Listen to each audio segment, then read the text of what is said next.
வெற்றி வேட்கை உதவியால் பெரும் நன்மை தெள்ளிய ஆளின் சிறுபலத்து ஒரு விதை தென்னீர் கயத்து சிறுமீன் சினையினும் நுண்ணிதே ஆயினும் அண்ணல் யானை அணிதேர் புரவி ஆள்பெரும் படையொடு மன்னர்க்கு இருக்க நிழலாகுமே.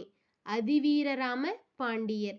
இதற்கு என்ன அர்த்தம் அப்படின்னா, பழமையான ஆலமரத்தில் இருக்கக்கூடிய சின்ன பழம், அந்த சின்ன பழத்துல விதை இருக்கும் இல்லையா, அந்த விதையானது தெளிவான நீர் இருக்கக்கூடிய குளத்துல மீன்கள் இருக்கும். அந்த மீன்ல இருக்கக்கூடிய முட்டை எவ்வளவு பெருசு இருக்குன்னா ரொம்ப சிறியதா தான் இருக்கும்.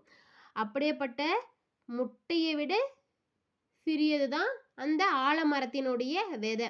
அந்த ஆலமரத்தினுடைய விதை எங்கேயாச்சும் விழுந்து மரமானா ரொம்ப பெரியதா வளரும். அந்த ஆலமரம் ரொம்ப பெரியதா வளரும்.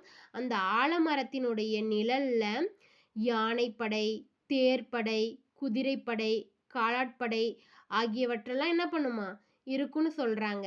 அப்படி இருக்கும்போது இங்க புரவி அப்படின்னா என்னன்னா குதிரை அப்படின்னு அர்த்தம். இந்த 4 படைகளும் என்ன பண்ணுமா அந்த மரத்தடியில நிற்கிற அளவுக்கு அவ்வளோ பெருசா அந்த மரம் விரிந்து அப்படியே பறந்து விரிந்து இருக்குமா. இந்த மரத்தின் அடியில மன்னர்களும் மற்றவர்களும் இருப்பாங்களாம். இந்த படைகள் மட்டும் இல்லாம மற்றவர்களும் இருப்பாங்களாம்.